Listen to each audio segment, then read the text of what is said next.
Alright, well, I have something kind of interesting for you today. Um, so this video game was my first exposure to something called the three-body problem. And I'll explain to you what I mean. So this is a little game called Stellar Frontier. It's now basically abandonware, and you can download it for free on a website that amazingly is still up. I think this originally came out in 2003. I played this a little bit in high school. Fun little outer space game. It's about competing against alien races in the solar system and spreading, the colonies of your selected race, humanity, or one of these other alien races, and flying around in this little simulated solar system environment. And as you can see, the motion of the planets. Here we are in orbit in my little scout craft, orbit around Earth right now, and then Luna, the moon, is orbiting around the Earth. And the Earth is actually in orbit around Sol, and as time goes on, and as you play the game, the position of the asteroids and the planets and the moons will all change. And actually, it gets kind of interesting because sometimes they'll drift close to each other because of the differences in their the speed of their orbits and stuff like that. And so, you'll have them close to each other, and the different alien fleets and stuff will duke it out and things like that. Just a fun little game. But what's interesting about this, so right now, everything's all working nicely like clockwork, at least in terms of the solar system, I mean. And here we go, we can zoom out and see it. So what's going on here is that gravity is being selectively applied in order to make this system regular and functional. What do I mean by that? Well, the sun's gravity, simulated, is acting on the planets, and the planets' gravity is acting on their moons, their satellites. And this is a selective application of gravity, so the planets don't have gravity that's acting on each other. The planets don't have gravity that's acting on the moons of other planets. There's just pairs. And what I mean by that is Sol is acting on Earth, Earth is acting on the moon is influenced by Earth and Earth only, not by Sol, and so forth. That's what's required to make everything stay orderly in this system. Likewise, gravity is selectively applied in modern science as well to model things and to make things work. As soon as you apply gravity the way it should be applied, which is to say that everything's mass is acting on everything else. In other words, as soon as you go from a two-body system to a three-body system, you start having the three-body problem, where things become chaotic and disorderly, and they get out of sync, and you never get the same repetition of the system twice in a row. And you get things being ripped out of their orbits as planets align and all that gravity aligns, and suddenly it's pulling things in strange directions, and then you get planets shooting off in the distance and moons and all this. And the reason I say this, the reason that this game in particular made me aware of this, is this game is moddable. Users can make their own solar system data files. And so players have done this, and there's a whole archive of them online that people can download. And they've made maps with multiple different solar systems, all working in tandem. And then a couple guys actually went and took the Sol system, and they added a bunch of bodies in that supposedly are there in our actual heliocentric solar system. And then they did something very interesting. They set up the relative distances of planets and stuff to scale. Now, I don't think the sizes of the actual planets as depicted on screen were to scale. I don't think that was the case, but they did try to get a proper scale model of the solar system going. And then they also set up gravity in the way that gravity should be set up. In other words, Earth's gravity is not just acting on the moon, it's acting on Mercury. It's acting on Phobos and Deimos and Uranus and Venus. And what happened was, it was a very disorderly and chaotic system. And what I described previously is exactly what happened whenever they try to run that particular data file. And I played it online with other players and kind of trying to test it out and just see how it went. And it would always devolve after about 40 minutes into absolute chaos. Just what I described. Planets and moons being slung. You'd just be watching them on your map over here. They'd be slung across the map and just go flying off into the void. Because gravity was suddenly being applied the way that gravity is supposed to be applied. Everything's mass acting on everything else. But understand, for example, so you can see here that here we are at the Earth, and Luna, or the moon, is going around the Earth. We're still going around the sun. We've moved in our relative position as we're making our transit here. But understand, in the real, and I use that with some air quotes there, in the real solar system, there are times where, as the moon is going around the Earth, it's actually at a point in its orbit where it is making this curve and it's going away from the Earth and towards the sun.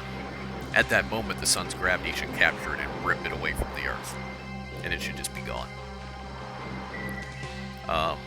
Gravity is really kind of a magical black box. It's whenever they need an explanation for something, gravity. Unfortunately, our understanding of gravity is clearly flawed. And the reason I say that is we're told that upwards of 96% of the mass in the universe is missing. And so scientists came up with this concept of dark matter. We can't observe it, but it must be there. Why? Because it's required to balance the gravity equations.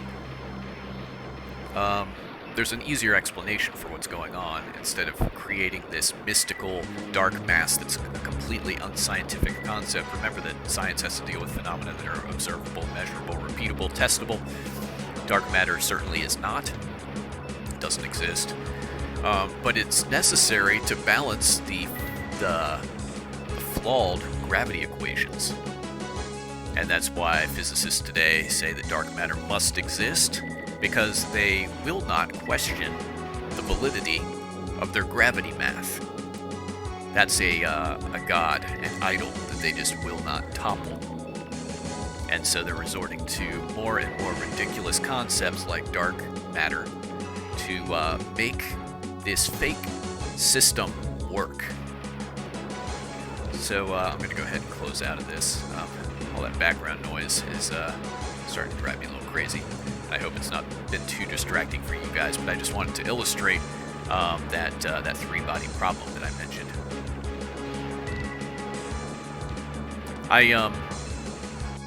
I want to point something out, because I am an amateur, an indie game developer. I do actually have published software out there, and so I do a lot of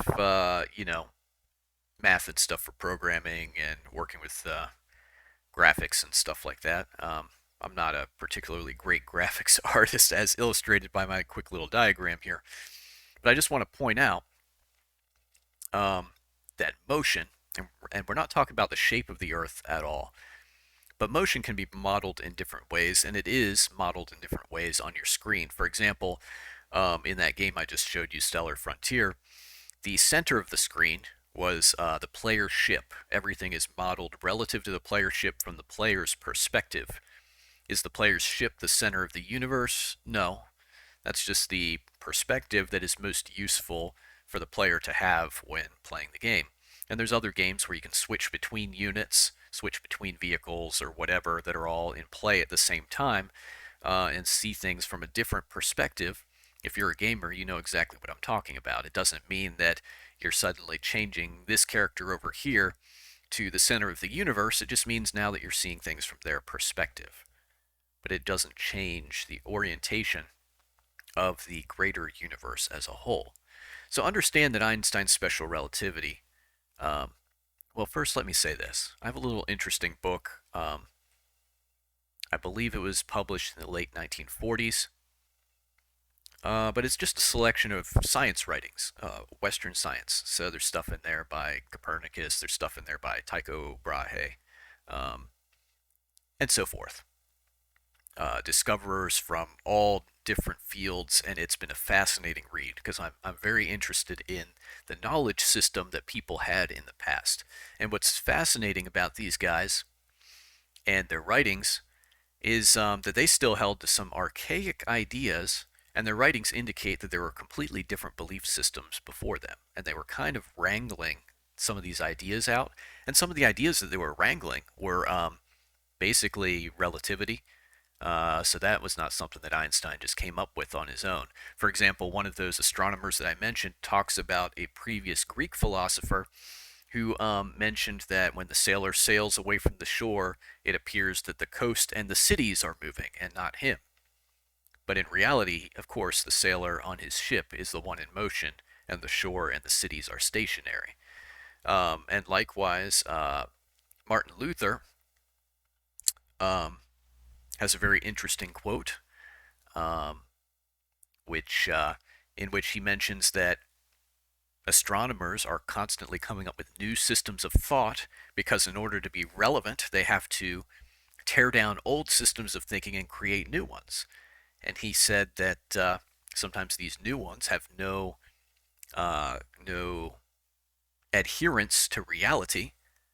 And he specifically says that the Bible is clear in the passage relating to Joshua and God stopping the motion of the sun and moon, for example. Martin Luther said it's very clear that the Bible teaches that the earth is stationary and the sun and the moon go around it. But these new astronomers are trying to tear down the old ways of thinking. And if you read the works of Copernicus and Tycho Brahe and so forth, there's some real interesting stuff in there because they still held the vestiges of the old system. They believed in something called the eighth celestial sphere. What is that? Well, it's a crystalline shell into which the stellae fixae, or the fixed stars, are fastened. And several of those astronomers still held to the existence of the eighth celestial sphere, or we would call that in biblical cosmological terms, the firmament that Josephus wrote about being a solid crystalline structure, that the scripture talks about as being strong, um, made of that terrible crystal, or a sea of glass. Um, so, anyway, concerning relativity, you can model motion relative to anything. If you want to say that I'm just sitting here and I'm looking at my pair of shoes over there in the corner, if you want to say, my left shoe over there is the center of the universe, you can model everything's position relative to that. That shoe has the coordinates of 0, 0 because it's at the center, or I guess 0, 0, 0 in 3D space. And then everything just gets plotted relative to that. That's very doable. And so what I mean by that, I just drew this little image. So I am colorblind, so bear with me if these colors aren't right. I think what I've got is yellow, blue, and like a gray, blue, white, something like that. And my intention here is to loosely depict sun, earth, and moon.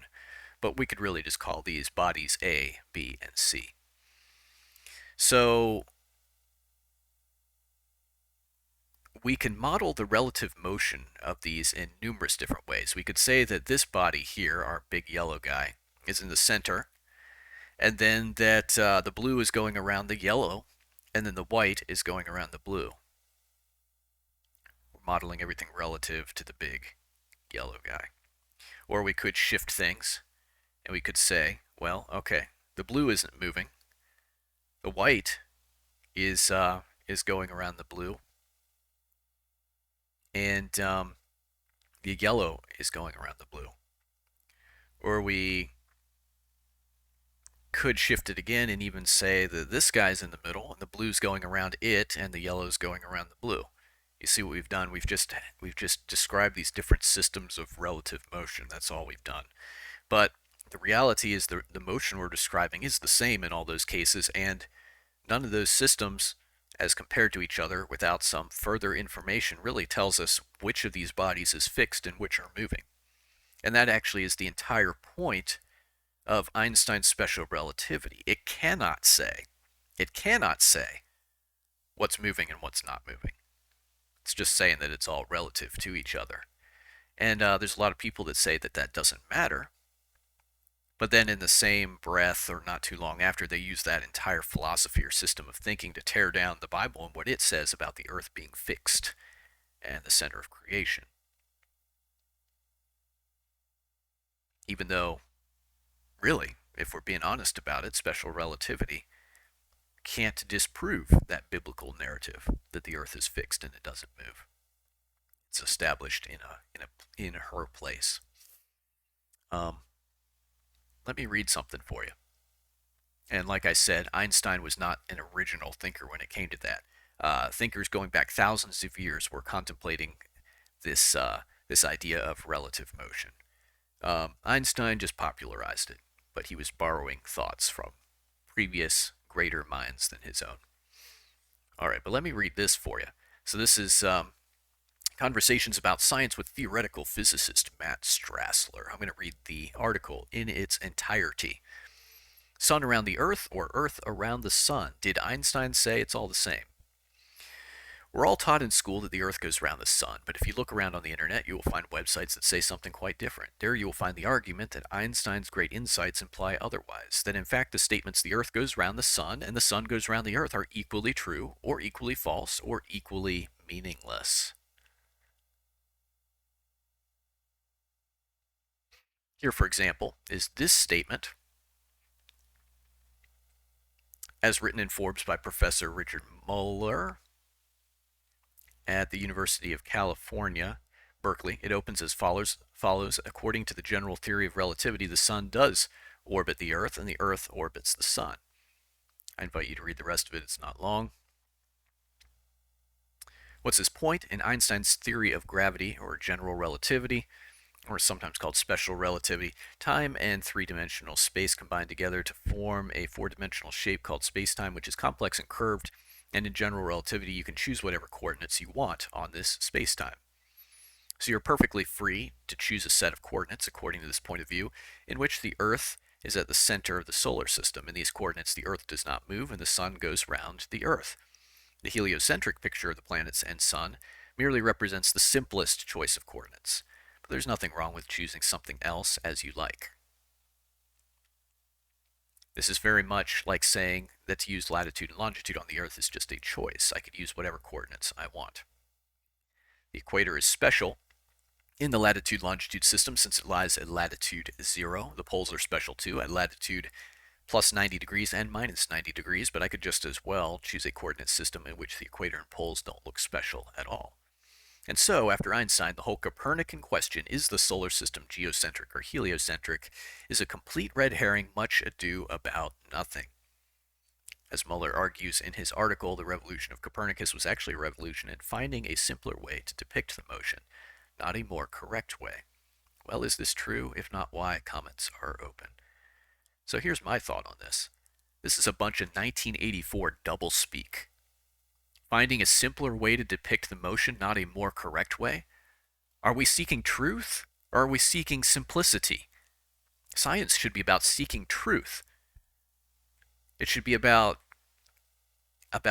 models that adhere to reality, not fantasy models that have no adherence to reality and therefore which are not useful for practical applications. This is a bunch of hogwash to me. Who cares about simpler? Especially, I mean, these people want to go to the moon. Never happened. They want to go to the stars. Never going to happen. Or let me put it this way. It's never going to happen in this life with human technology. All right.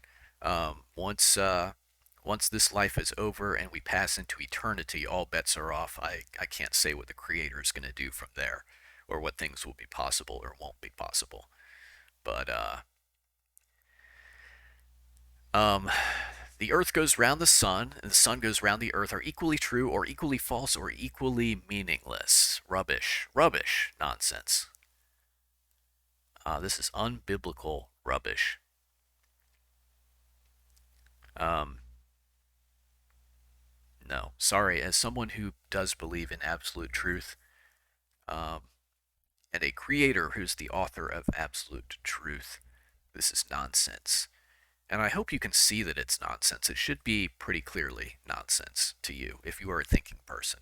And if you're willing to just accept what the eggheads say without questioning it, and you're going to march lockstep with the agenda, you're going to inject whatever they tell you to inject, you're going to ingest whatever they tell you to ingest, you're going to abort whatever they tell you you can abort, um, fine, live that way. But you have just sold out your free will, and that's a terrible thing. Sadly, that's where a lot of people are these days. But I hope that this little video has been interesting to you. Um, and, well, that's all for now. Have a good one.